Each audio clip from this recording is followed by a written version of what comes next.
नमस्कार, वंदे मातरम। मैं हूं श्यामगिरी। आप देख रहे हैं हमारे चैनल मुद्दा भारत का यानी मुद्दा आपका। फिलहाल इसमें आज का हमारा मुद्दा है ठाणे शहर की राजनीति का। जी हाँ, ठाणे शहर में राष्ट्रवादी कांग्रेस के नेता जितेंद्र आवाड के ऊपर जो है इस समय शामत आई हुई है। जी हाँ, इसमें काफ़ी चर्चा चल रहा है जितेंद्र आवाड वर्सेस महेश अहिरे। महेश अहिरे ठाणे महानगर पालिका में सहायक आयुक्त हैं और उनके ऊपर जो है 2 दिन पहले अचानक अटैक हुआ है और आरोप लगा है कि इन्होंने जितेंद्र आवाड के फैमिली को मारने की सुपारिश के लिए फ़ोन पे टैपिंग पे बात कर रहे थे। वो फ़ोन के टैपिंग का सच क्या है, ये भी एक बड़ा मुद्दा बना हुआ है। फिलहाल इस समय महेश अहिरे जो है अस्पताल में है और जितेंद्र आवाड सहित कई 8 लोगों के ऊपर FIR दर्ज है, जिसमें 4 लोग अरेस्ट भी हुए हैं। इसी पर हम बहस करेंगे, इसी पर चर्चा करेंगे हमारे सहयोगी अनिल थत्ते जी से और जानेंगे कि ये पूरा मामला किस तरह चल रहा है, क्यों चल रहा है। सर, आप इसको क्या मानते हैं, ये राजनीतिक मुद्दा है कि कुछ और इसके अंदर दिख रहा है? श्याम भाई, इसमें कैसे है ना कि मैं जितनी जानकारी रखता हूँ जी उससे कई गुना ज़्यादा जानकारी आप रखते हैं और आपने इसके बारे में एक इंटरव्यू भी हिंदी में किया था। बहुत बढ़िया इंटरव्यू था और बहुत सारा एक्सपोजर्स आपने उसमें किए थे। तो मैं ये चाहूँगा कि इसकी जो बैकग्राउंड है जी लोगों के समझ में आनी चाहिए कि इसकी बैकग्राउंड एग्जैक्टली क्या है। मेरी जितेंद्र से बात हुई है, परसों भी हुई, कल भी हुई, और इसके लिए मेरे पास जितेंद्र का जो वर्जन है जी वो मेरे पास है, मगर दूसरा जो वर्जन है उसके बारे में आपको ज़्यादा मालूमात है। तो मैं आपको ये सवाल उल्टा पूछूंगा कि ये संघर्ष जो है जितेंद्र आवाड और अहिरे जी के बीच में वो कब शुरू हुआ, क्यों शुरू हुआ और कैसे बढ़ता गया, ये आप बताइए। थत्ते जी, जैसा कि इसमें बहुत सोशल मीडिया सहित पूरे मीडिया में चर्चा है, महेश अहिरे के ऊपर काफ़ी एलिगेशन है, जिसमें इंफ्रास्ट्रक्चर जो इलीगल कंस्ट्रक्शन होते हैं, कलवा मुमरा में जितेंद्र आवाड का एरिया है, विधायक एरिया है, वहाँ पे काफ़ी कंस्ट्रक्शन हुए हैं। ठाणे शहर में भी काफ़ी कंस्ट्रक्शन हुए हैं जो इलीगल है। पूरा आरोप जो है महेश अहिरे के ऊपर लगाया गया है कि इनके ऊपर कोई बहुत बड़ा सपोर्ट है और वो सपोर्ट का फ़ायदा उठाकर जो है काफ़ी करप्शन लेकर के जो है पूरा शहर जो है। सर, आप जब बोलेंगे तब मैं थोड़ा एक चीज़ करूंगा जिसके लिए मुझे माफ़ करना कि मैं बीच में कुछ सवाल पूछूंगा। बिल्कुल पूछिए सर, क्योंकि उसके बिना वो मुलाकात आपकी अधूरी रह जाएगी। सर, थाना में जी ये अभी बोल रहे कि अनधिकृत बांधकाम वगैरह वगैरह, वो आज हो रहा है, कल हो रहा है, परसों हो रहा है, कब से हो रहा है?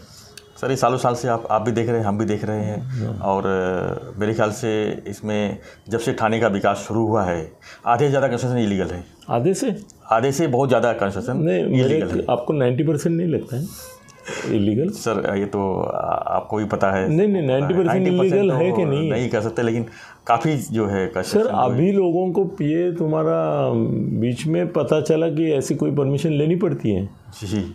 हाँ, वो आने तक, चंद्रशेखर आने तक, टी चंद्रशेखर, हाँ, तो हमको पता ही नहीं था कि ऐसा कोई बिल्डिंग की परमिशन लगता है जी। सर, हम अभी जहाँ बैठे हैं वो 22nd फ्लोर है जी। कितना फ्लोर है? 22nd। बिल्डिंग का नाम क्या है? पैराडाइज। रहता कौन है? मैं रहता हूँ और 38 लोग और रहते हैं। सर, इसको 5 माले की परमिशन है और ठाणे का सबसे बड़ा पहला टावर है। पहला टावर है।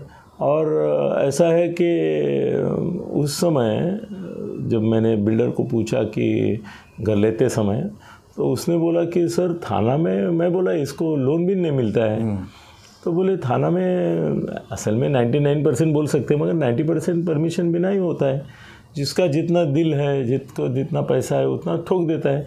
मैंने 22 माले का ठोक दिया 5 माले का परमिशन लेके, मगर 15, 20, 5, 10 माले जो भी है वो सब है ये। वो बोला पूरा वर्तक नगर 99.99%, किशन नगर, पूरा श्रीनगर, पूरा किशन नगर, पूरा कड़वा, पूरा मुमरा, पूरा कौसा, पूरा दीवा। वो बोले मेरे को आप एक काम करो कि अधिकृत बिल्डिंग कितनी है उतना ही देखो, आसान होगा क्योंकि 5-10 में गिनती ख़त्म हो जाएगी जी। ये मैं बात कर रहा हूँ 38 साल पहले की। मैं 38 साल पहले ये बिल्डिंग में रहने को आया जी और लोग मुझे बोलते थे तोड़ देंगे। अभी तक तो कोई कभी तोड़ा नहीं, कोई कार्रवाई दिखाई नहीं कभी। हाँ, नहीं मतलब कोई नोटिस आया था बिल्डर को तो मालूम नहीं हमको, मगर मेरे पहचान में जो लोग रहते हैं उनमें से जिन्होंने 2010 के बाद जी बिल्डिंग की खरीदी, उनमें से ज़्यादा करके लोग इसमें गए। मतलब पिछले 10 साल में बैंक लोन लेते हैं तो मालूम पड़ता है कि हाँ, बैंक लोन के लिए भी उनको अच्छा पड़ता है। तो 10 साल में पिछले अधिकृत और अनधिकृत का प्रमाण आधा आधा रह गया। सर जो अभी मुख्यमंत्री हैं पहले कहाँ रहते थे? अरे सर वो तो चाल में ही रहते थे। चाल में किशन नगर में बिल्डिंग, वो भी तो इलीगल ही था। हाँ, तो नहीं सर, कोई नगर सेवक कभी लीगल में रहता होगा ऐसा लगता ही नहीं है मुझे। बहुत कम होंगे, एक मतलब 100 है तो उसमें से 2-4 लोगों के लीगल रहेंगे। तो ये आहिरे ऐसा क्या कर रहा है कि अनधिकृत इमारतों को संरक्षण दे रहा है? मतलब ऐसी क्या चीज़ वो कर रहा है कि जो पहले नहीं हुई है? जी बताओ। बिल्कुल सही कहा आपने। और अभी दूसरा भी एलिगेशन उसके ऊपर है कि उसने जो पढ़ाई किया है वो भी इलीगल तरीके से, मतलब कि उसने पढ़ाई भी ठीक से नहीं किया और उसको इतना बड़ा पोस्ट पे रखा गया है सहायक आयुक्त। इसके ऊपर भी मैंने वीडियो बनाया था। हाँ सर, देखो अभी ये पोस्ट और पदवी, जी भाई विनोद तावड़े शिक्षण मंत्री थी जी, उनकी पदवी के बारे में कंट्रोवर्सी थी कि नहीं? जी थी ना? थी। संजीव नाइक, जी संजीव नाइक किसके? डॉक्टर संजीव गणेश नाइक से बेटे डॉक्टर संजीव नाइक। उन्होंने जिस विद्यापीठ से अमेरिका के वो पदवी ली, उनकी डॉक्टरेट, तो बाद में ऐसा हुआ कि मेरे 1-2 फ्रेंड है पैसे वाले, वो बोले यार वो संजीव नाइक की पदवी है वो 1 लाख में मिलती है, वो यूनिवर्सिटी में 1 लाख रुपया भर दिया तो वो आपको वही वो सब ढिगारा भेजते हैं, आपको इनका कागज पत्रों का वगैरह आपको दिखाना होता है कि वो पाठ्य आपने किया है, साइन बीन करके उनको वापस भेजना है ईमेल से, तो वो मिलता है। वो डॉक्टरेट हमको मिलेगा क्या? मैं बोला पूछता हूँ। मैंने फिर उनका वो सर्टिफिकेट के ऊपर से वगैरह सब ढूंढ के वो यूनिवर्सिटी में कांटेक्ट किया जी। तो वो बोले, मैं बोला कि ऐसा ऐसा 10 साल 15 साल पहले 1 लाख फ़ी में आप ये देते थे, कोई परीक्षा नहीं, कुछ नहीं, आप ही कागजात देते थे, वो हमारे ओर से आपको ईमेल करके वापस आते थे और आप दे देते थे।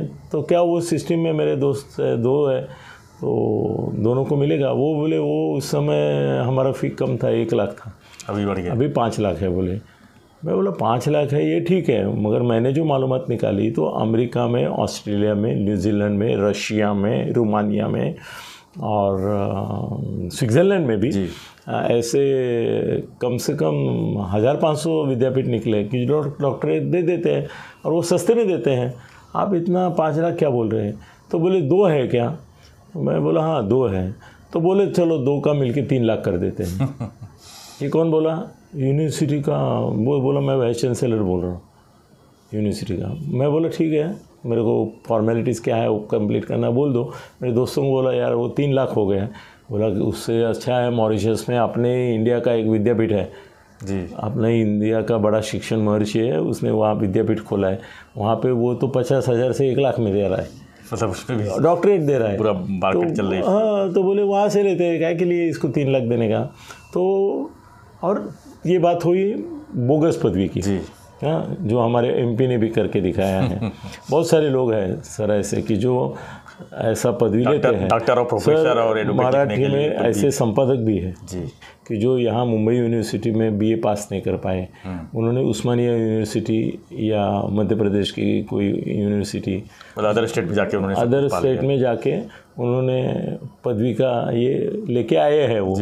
हाँ, तो ऐसा कोई डिफिकल्ट नहीं। संपादक भी अपने थाना में कम से कम 5 संपादक मुझे मालूम है कि जिनकी पदवी उस्मानिया विद्यापीठ की है, या तो मध्य प्रदेश के क्या उज्जैन नाम का कोई गांव है वहाँ पे, भोपाल और उज्जैन, वहाँ से मिलती है ऐसे, और उसके लिए ज़्यादा खर्चा नहीं होता, सब 15-20 हज़ार में मिल जाती है वो। खाली आप परीक्षा के लिए वहाँ आके अटेंडेंस करो, पेपर के साथ आंसर भी दिया जाता है, उसका नाम लूँगा तो फुप करके पूरा थाने शहर उड़ जाएगा, ऐसा संपादक है सर। अब सवाल ये है इसमें, और दूसरा बात समझो सीखा नहीं है, ठीक है, सीखना है, सर्टिफिकेट बोगस नहीं होना चाहिए, चलो मान लिया सर, सीखने का और काम करने का क्या संबंध है?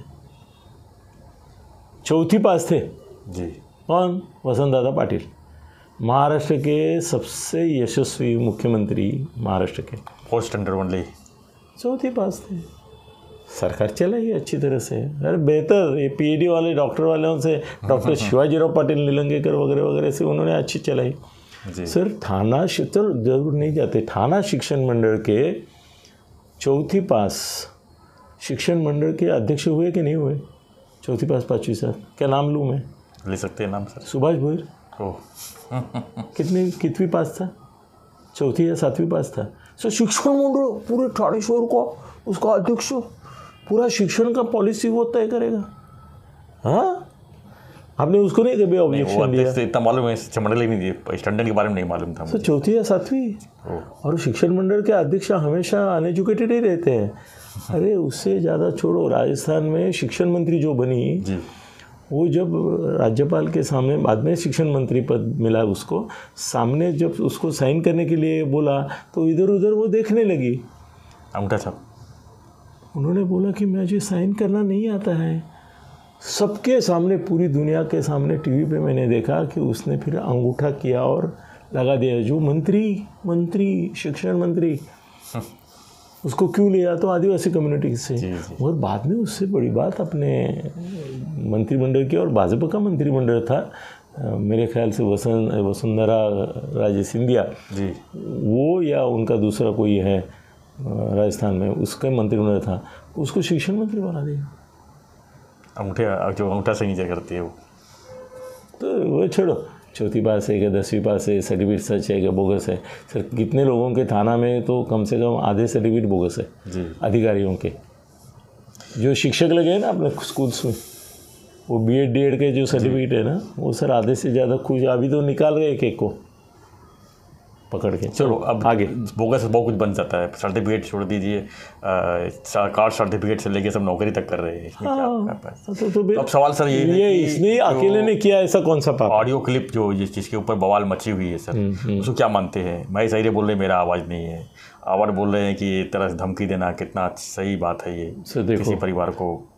भारत में जी परमेश्वर की दया से और कानून, डॉक्टर बाबा साहेब आम्बेडकर ने बनाई हुई घटना की कृपा से, कायदे कानून से, फॉरेंसिक लैब नामाची एक लैब रहती है। उसमें अगर आप वो वॉइस सैंपल भेजते हैं और वॉइस सैंपल लेते हैं और मैच करते हैं, तो अंदाजन 40-45 दिन में आपको पता चल जाता है कि ये ऑथेंटिक है या नहीं है। सर महाराष्ट्र में जो नकल करते हैं आवाज़ों की, मैं वो बोलता है राज ठाकरे का आवाज़ निकालता हूँ, इसका निकालता हूँ, उसका निकालता हूँ, ऐसे जो रहते हैं कॉपी कैट, उनकी कमी नहीं है।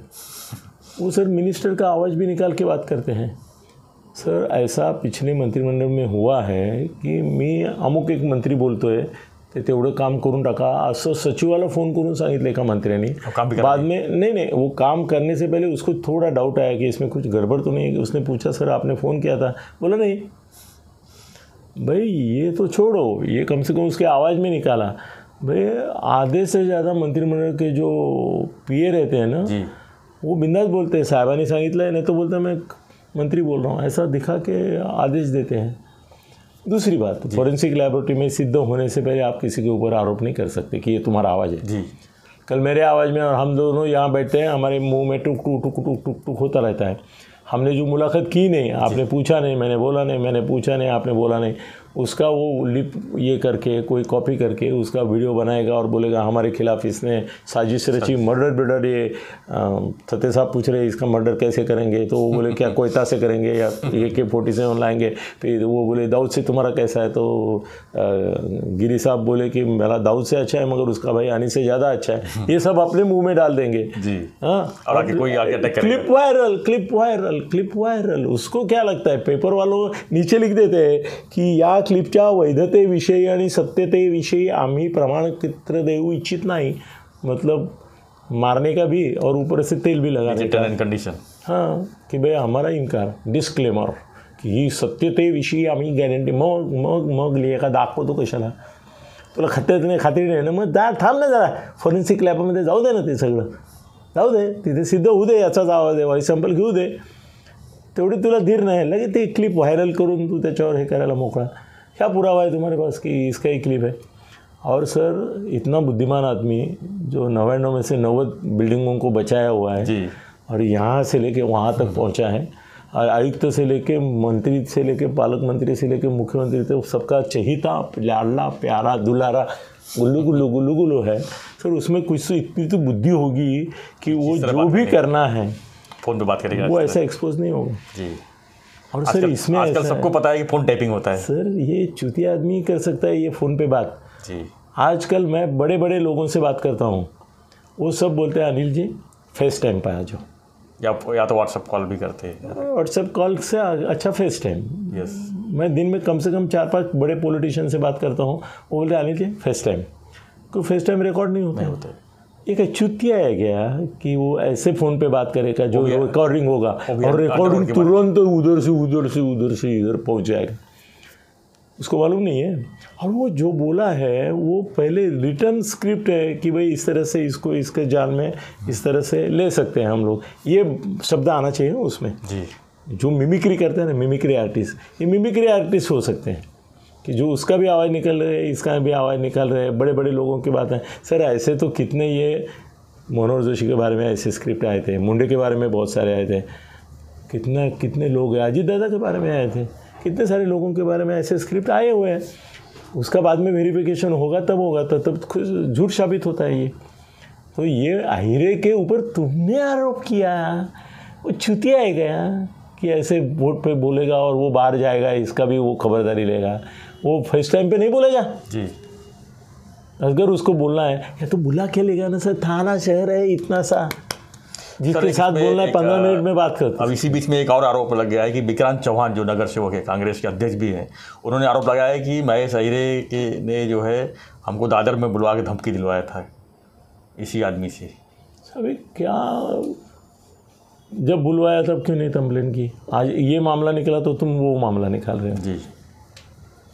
उस समय क्यों नहीं कंप्लेन किया? आप तो परमार के साथ साथ अंदर भी गए थे जी, विक्रांत चौहान और सब लोग गए थे अंदर। लेकिन कंप्लेन किया था, उसका कहना है कंप्लेन किया था कि कार्रवाई नहीं हुई। तो कार्रवाई क्यों नहीं हुई? वही तो विषय है सर, इतने इलेक्शन लग रहे हैं और भाई सही है अभी आदमी वही जगह पे भी। आज कोई भी औरत उठती है, अभी ये बात देखो ना कि इसके ऊपर जितेंद्र आव्हाड के ऊपर जी FIR हो गया, क्या हो गया, विनय भंग का। मुख्यमंत्री सामने गाड़ी में बैठे हैं, फोटो निकाल रहा है, वीडियो निकल रहा है, वीडियो में जितेंद्र के चेहरे से दिख रहा है कि वो डिसिप्लिन कर रहा है जी पूरी मॉब को, और वो उसको बोलता है ताई कुठे मध्ये घुसता है। वो ताई कुठे मध्ये घुसता है में उसके बोलने में एक अपनापन है कि भाई कार्य करता है, ताई कुठे मध्ये येत आहे धक्काबुक्कीमध्ये, वहाँ ना बाजूला। ये बहुत प्यार से एक भाई का भाई से, बहन से जो नाता रहेगा उस प्रकार से बोलता है। हो गया विनय भंग का कंप्लेंट उसके खिलाफ दाखिल हुआ, बेल भी हो गया, सब हो गया। गलत है? तो इसको क्या मानते हैं सर, जो अभी जो चल रहा है गलत है क्या सही है? राष्ट्रवादी जो घमासान चल रहा है गलत है क्या सही है? आपके सामने वीडियो दिख रहा है जी, फिर भी आप उसके ऊपर FIR दाखिल करते हैं और बोलते जामीन दो। तो गलत है सही है? हाँ पूछो। यही सर मैं पूछ रहा हूँ कि जो घमासान चल रहा है आप क्या मानते हैं, इसको सही है कि गलत है? क्या कुछ रिवेंज है इसके पीछे देख रहे हैं आप, क्या देख रहे हैं सर? ये जितेंद्र आव्हाड है ना, वो बहुत बुद्धि वैभव वाला मानुस है। मतलब महाराष्ट्र में एक 5 ही नेता ऐसे होंगे, 5 कि जिनके दिमाग में तेज बुद्धि भरी हुई है जी। इसके जैसा बुद्धिमान 4 और है, एक फडणवीस है, दूसरे पवार साहब है। उसकी तुलना किसके साथ कर रहा हूँ देखो मैं, उनकी ताकत का ये आदमी है। एक गडकरी है जिसके पास प्रतिभा और विजन है सर, ऐसे में से ये 5वां है एक लाइन में। दूसरी बात ये है कि ये अकेला मिनिस्टर था पिछली मिनिस्ट्री में जो विजन के साथ, समर्पितता के साथ, कमिटमेंट के साथ, लोगों के प्रति कमिटमेंट के साथ काम करता था और लोगों का हित देखता था, बिल्डरों का नहीं देखता था जी। ये भी सबको मानना पड़ेगा। इसके ऊपर उस प्रकार का आरोप नहीं कर सकता कोई कि तुमने बिल्डर के हित के लिए ये किया। उसने उल्टा बिल्डर लॉबी को अनॉय किया और गरीबों के साथ न्याय किया। सर ये ऐसा विचारी आदमी जो है वो ये पागलपन करेगा क्या सर? महेश अहिरे के खिलाफ उसकी लड़ाई जो थी जी, वो एक नैतिक थी। तो उसने जो मीडिया का वापर उसके लिए करना था वो अच्छी तरह से किया था। मीडिया में लोगों के प्रति मन में एक इमेज हो गई थी कि भाई महेश अहिरे गलत है जी, भ्रष्ट है, ये हो गई थी। और कानून से ऐसा है कि वो कानूनी लड़ाई जिस प्रकार से लड़ सकता है उस प्रकार से लड़ रहा था। ये 5, 4, 7 लोग जो निकले जी, जिन्होंने जाके उसको दरवाजे पे रोका और उसको मारा, मतलब क्या क्या क्या क्या क्या क्या करके जो मारा सबके सामने, उससे मेरा जितेंद्र बदनाम हो गया। जितेंद्र कभी नहीं बोलेगा जाओ और मार के आओ, जिंदगी में नहीं कभी बोलेगा। उसको मालूम है ये 5-7 लोग जाएंगे, उसको धक्का बुक्की करेंगे, केस मेरे ऊपर होगा। ऑलरेडी सुप्रीम कोर्ट में उसके खिलाफ एक केस है जिसमें सरकार ने, मार्च से सरकार ने प्लेड किया है कि 23 केसेस इसके खिलाफ है। उसमें सर 21 केसेस तो डेमोन्स्ट्रेशन के, जो हर एक के पीछे हैं। शिंदे साहब से लेके फडणवीस साहब से लेके सबके ऊपर पॉलिटिकल केसेस बोलते हैं उसको, निदर्शन वगैरह, जिसमें सबके ऊपर होता है। ऐसे 21 केसेस है। फिर भी सुप्रीम कोर्ट ने, महाराष्ट्र सरकार ने बोला कि इनके खिलाफ 23 है, इनको मौका लगाने का परमिशन दो। जिसके खिलाफ मौका लगेगा परमिशन महाराष्ट्र गवर्नमेंट मान रही है, वो इतना बेवकूफ़ होगा क्या कि और एक खटला, वो भी सरकारी अधिकाऱ्याच्या कामात अडथळा आणणे, मारहाण करणे, त्याचं सुपारी देणे, असा करील का? सर जिंदगी में नहीं, जितेंद्र कभी आएगा जिंदगी में किसी को बोलेगा कि जाके इसको मारो। ये तो वो कार्यकर्ता मूर्ख है मैं बोलता हूँ, जिन्होंने जितेंद्र को संकट में डाला। और जा कैसे रहे थे ना, देखो बम बम बम बम बम बम बम, मतलब जैसा ऐसा भीम पराक्रम किया है उन्होंने। हाँ क्या बात है, मार के आए एक निशस्त्र, जिसके खिलाफ, और सिक्योरिटी तो सरकारी सिक्योरिटी, म्यूनसिपालिटी की सिक्योरिटी तो कैसी है आपने को मालूम है। उससे मेरा वॉचमैन जो दारू पी के पड़ा रहता है वो अच्छा है। ऐसी तो सिक्योरिटी है उनकी। उनके सामने मारा, कुछ नहीं कर पाए, रोक नहीं पाए, खाली बाद में पकड़ा, ए चल रहे, ऐसा पकड़ के लेके गए प्यार से। भाई उन लोगों को नहीं चाहिए था, जितेंद्र के ऊपर खटला होने वाला ही है। तुम 5 जाके मारोगे, 7 जाके मारेंगे, कोई भी मारेगा, मेन एक्यूज जितेंद्र होगा। और कल सुप्रीम कोर्ट में बोलेंगे देखो और एक आ गया सरकारी अधिकारी के कामात अडथळा, त्याच्यावर हल्ला, जीवडा हल्ला ना लावा मौका याला।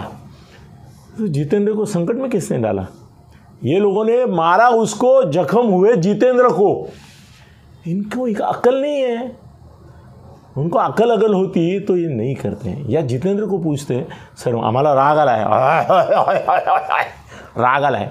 आम्ही आता जाऊन त्याला मारतोच। जितेंद्र बोला सर शहाणपणा करा, मीडिया त्याच्या विरुद्ध जातोय, कायद्याने पण आपण जे काय शक्य आहे ते करतोय, त्याला हात लावून तुम्ही मला नका हुतात्मा करू। लेकिन फिर भी किया, लेकिन पूछा ही नहीं ना इसको। 20 तारीख तक अभी नहीं, जितेंद्र को पूछा क्या? जितेंद्र को पूछ के मारामारी किया क्या? नहीं किया। मैंने पूछा है जितेंद्र को, वो बोला ही पोरं परस्पर जातात, काय करतात, मी काय करू आता। झाल्यावर मला कळलं, आधी कळलं सर त्यानं बोललो, और वो सर ऐसा करता है कि नहीं, इसका प्रूफ मेरे पास है। ये जो आनंद परांस पे उसके खिलाफ मैंने कुछ लिखा, तो मूर्ख आदमी सुबह कुछ लोगों को लेके निकला वहाँ से मेरे ऊपर मोर्चा लाने के लिए, मेरे घर के ऊपर। जैसे ही जितेंद्र को पता चला, पहले उसने मुझे फ़ोन किया, बोला वो उसने शब्द यूज़ किया चूतिया, तुम्हारे घर पे मोर्चा ला रहा है। मैं बोला चूतिया बहुत है तुम्हारे पास, कौन सा चूतिया है? तो बोला वो आनंद परांस पे। मैं बोला वो क्या कर रहे हैं? मैं बोला आने दो, मैं नीचे जाता हूँ, मेरे को तो उत्साह आता है ऐसा चीज़ में। बोला नहीं तुम मत जाओ, मैंने ऑलरेडी पुलिस कमिश्नर को बोल दिया है कि उनको सबको उठाओ। अरे वो यहाँ पहुँचे तो उनके पहले पुलिस यहाँ खड़ी थी और 2 ACP और ये मेरे पास आके बैठे थे, सर आप नीचे नहीं जाएंगे, आप उनसे बात नहीं करेंगे। मैं बोला चलो ठीक है, आपने बोला है, और जितेंद्र का भी मुझे फ़ोन आया है करके नहीं। सर ये जितेंद्र है कि मेरे खिलाफ निदर्शन हो रहे हैं, तो उसने पुलिस कमिश्नर को बोला उनके घर में, छोड़ो बिल्डिंग के अंदर भी कोई गया तो मैं आपको जिम्मेदार धरूंगा। मतलब आपको प्रोटेक्ट किया उसने? क्यों किया? बोल सकता था वो, करो तुमको जो करना है, छोड़ते थे हाथ इधर हाथ। क्या लगता है सर, एक लास्ट क्वेश्चन ये है कि जो राजनीति, जो थाने की राजनीति क्या चल रहा है, जो इस तरह से हो रहा है, ये अब क्या देखने को मिलेगा आगे, और क्या देखने? सर इसमें कुछ नया नहीं है जी। मैं 50 साल से यहाँ देख रहा हूँ। यहाँ पे खोपकर का मर्डर कहाँ हुआ? थाना में। कहाँ हुआ? थाना में हुआ ना। तो ऐसा क्या है, अभी तो मर्डर हुआ ही नहीं है, खाली धमकियाँ चल रही है। आप मर्डर की राह देखो, थाना में क्या होता है, कैसे होता है, किसका होता है, कौन करता है, वहाँ तक भी बात जा सकती है कि नहीं सकती है? कुछ भी संभव है। राजनीति खोपकर का मर्डर होके सर मेरे ख्याल से 30-40 साल हो गए ना। 30 साल। फिर आज की बात है क्या? और वसंत डावखरे, गणेश नाईक, आनंद तरे और जितेंद्र आव्हाड, दिघे साहब, ये सबके आपस में झगड़े नहीं थे क्या? एक दूसरे को ये नहीं होता था, उनमें आपस में रंजिश नहीं होता था? कभी गणेश नाईक और दिघे साहब का जमा, वो भी तो एक दूसरे को काटने का मौका देखते ही थे। कभी डावखरे का और इनका जमा, आव्हाड का जमा, एक पार्टी में होते हुए डावखरे ने तो मुझे ही सुपारी दी थी, बोले इसको बदनाम करो, और दोस्ती हो गई बाद में इसकी। तो वो बोला सर आप मेरे को परेशान करते थे। मैं बोला क्या करूँ, डावखरे दोस्त था, उसकी सुपारी थी मुझे तुमको बदनाम करने की। मैं बिंदास हूँ सर, मैं कुछ छुपाता नहीं हूँ। तो ये थाने की परंपरा है, ये लड़ाइयाँ झगड़े होते रहेंगे और भी आगे। अभी तो कुछ नहीं है सर, ये जितेंद्र लेवल पे चल रहा है। जिस दिन वो मुमरा में चालू हो जाएगा ना धमाशान, मैं आज ही बोलता हूँ इलेक्शन के पहले 2-4 मर्डर तो ऐसे ही आते जाते हो जाएंगे। क्या बात। धन्यवाद थत्ते जी। तो हम चर्चा कर रहे थे कि जो थाने की राजनीति इस समय चल रही है, जितेंद्र आव्हाड और महेश अहीरे की जो सहायक आयुक्त है थाने महानगरपालिका के, इसी पर हम चर्चा कर रहे थे। आप क्या सोचते हैं इस समय? सर वो अधिकारी है, उसका अधिकारी होने का प्रोटेक्शन है जी, उसका उपयोग वो करेगा। ये लोक प्रतिनिधि है, इसका प्रोटेक्शन ये करेगा। और ये जो आरोप प्रत्यारोप ये ऐसे वीडियो क्लिप्स वगैरह होते हैं ना, उनको मैं कभी सही नहीं मानता जी, क्योंकि वो फैब्रिकेटेड रहते हैं। तो हमारे वीडियो आपने देखा होगा, आप क्या मानते हैं इस पूरे संघर्ष को? हमें कमेंट बॉक्स पर लिखिए और देखते रहिए हमारा चैनल मुद्दा भारत का। धन्यवाद। जय हिंद, जय महाराष्ट्र।